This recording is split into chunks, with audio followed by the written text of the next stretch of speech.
1월 23일 금요일 창세기 17장 1절에서 27절까지인데요. 본문이 길죠. 그래서 1절에서 8절 이후 23절에서 27절까지 두 부분 읽고 말씀 나누겠습니다. 아브라함이 99세 때 여호와께서 아브라함에게 나타나사 그에게 이르시되 나는 전능한 하나님이라 너는 내 앞에서 행하여 완전하라. 내가 내 언약을 나와 너 사이에 두어 너를 크게 번성하게 하리라 하시니 아브라함이 엎드렸더니 하나님이 또 그에게 말씀하여 이르시되 보라 내 언약이 너와 함께 있으니 너는 여러 민족의 아버지가 될지라. 이제 후로는 내 이름을 아브람이라 하지 아니하고 아브라함이라 하리니 이는 내가 너를 여러 민족의 아버지가 되게 함이니라. 내가 너로 심히 번성하게 하리니 내가 내게서 민족들이 나게 하며 왕들이 내게로부터 나오리라.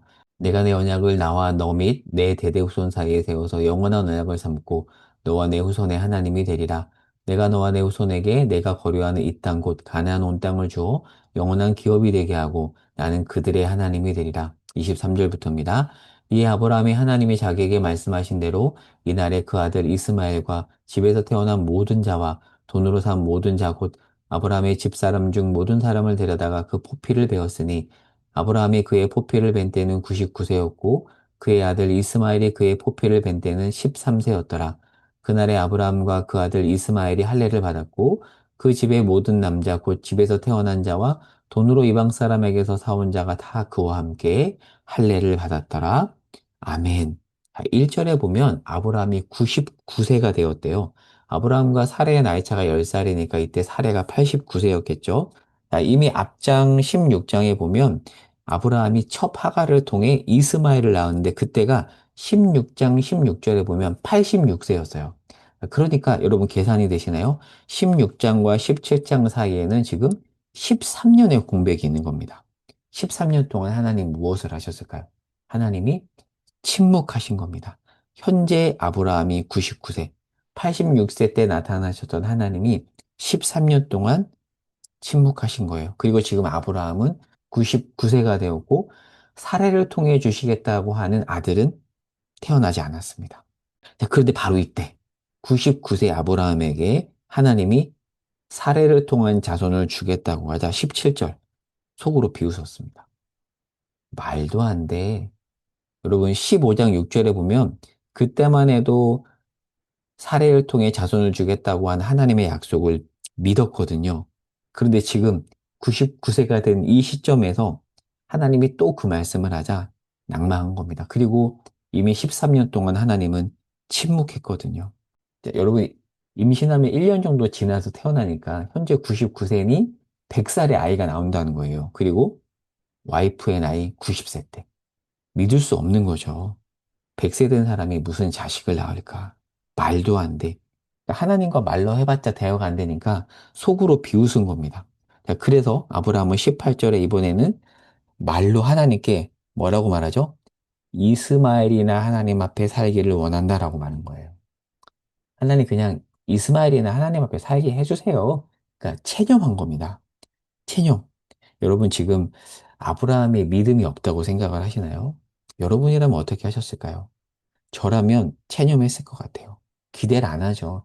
에이, 하나님 말만 하고 지키지도 않는 분이야. 나는 지금 내 나이가 99세인데 무슨 자식이야. 그리고 때마다 나타나시던 하나님이 13년 동안 침묵하셨습니다. 여러분, 이 13년은 어떤 13년이냐면 인간적인 모든 기대가 사라진 때예요. 그나마 조금 어렸을 때는 첩을 통해서라도 상속자를 세울 기대가 있었는데, 근데 하나님은 또 첩을 통해서는 아니라고 했잖아요. 그리고 자기도 나이가 들고, 사라도 나이가 들었습니다.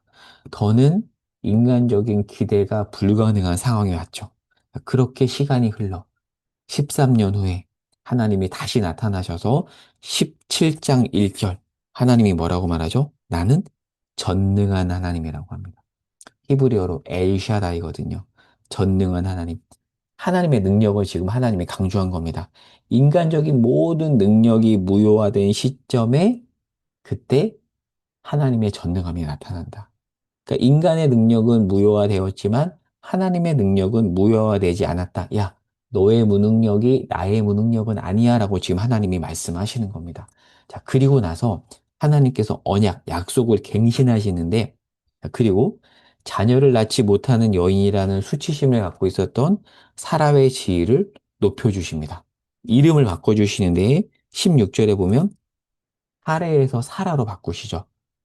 사레에서 사라로 바꿨다는 것은 그냥 한 아이의 어머니에서 여러 민족의 어머니가 된다라는 뜻이에요. 지금 자식 하나 없는데 여러 민족의 어머니라는 이름으로 바꿔주십니다. 네, 그리고 나서 언약의 표징으로 할례를 명령하시는데 할례는 생식기의 표피를 잘 내내는 거죠. 무엇을 의미할까요? 생명을 낳는 인간적인 수단의 무능력입니다. 체념했던 아브라함은 지금 13년 만에 다시 나타나신 하나님의 약속을 믿고 할례를 행한 겁니다. 자, 여러분 질문을 해보겠습니다. 왜 하나님은 13년을 기다리신 걸까요? 너무 잔인해 보이지 않나요? 그 사이 아브라함은 체념했습니다. 1년도 아니고 13년입니다. 그리고 사례는 비천한 처지에 놓이게 됐죠. 그러나 이때는 99세, 모든 인간의 능력이 무능력화된 이 시점은 사람의 힘으로 약속을 이룰 수 없는 때예요. 그것을 인정할 수밖에 없는 때입니다. 바로 이때 어떤 하나님이 나타나시죠? 엘샤다이, 전능하신 하나님께서 나타나십니다. 오늘 말씀을 정리하고 적용해 볼까요? 때로는 우리 삶에도 이 13년과 같은 시간이 있는 것 같습니다. 하나님이 도무지 응답하시지 않는 것 같고 도와주시지 않는 것 같은 때. 그때 아브라함은 어떻게 했죠? 하갈을 통해 자녀를 낳으려고 했잖아요. 그리고 엘리에셀을 세워서 상속자를 세우려고 했잖아요. 근데 그 모든 생각을 하나님이 패하셨습니다. 모든 인간적인 생각을 다 패하신 것이죠. 그리고 할례를 명령하십니다. 여러분 그런 말이 있죠.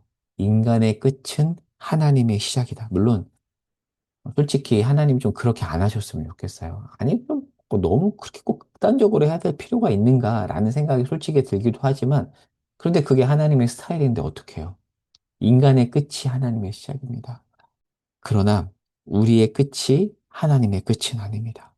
하나님은 그 끝, 그 절망의 자리, 모든 기대가 꺾여진 자리에서 다시 일하시는 분이십니다. 그리고 왜 처음부터 일을 이루시지 않냐라고 항변할 때 하나님 뭐라고 말씀하시냐면 너의 힘으로 이루어지지 않는 것을 보여주기 위해서야라고 말씀하십니다. 여러분 혹시 지금 체념하고 있으신가요? 낭망의 자리에 있으신가요? 모든 것을 다 잃어버렸다고 생각이 되시나요?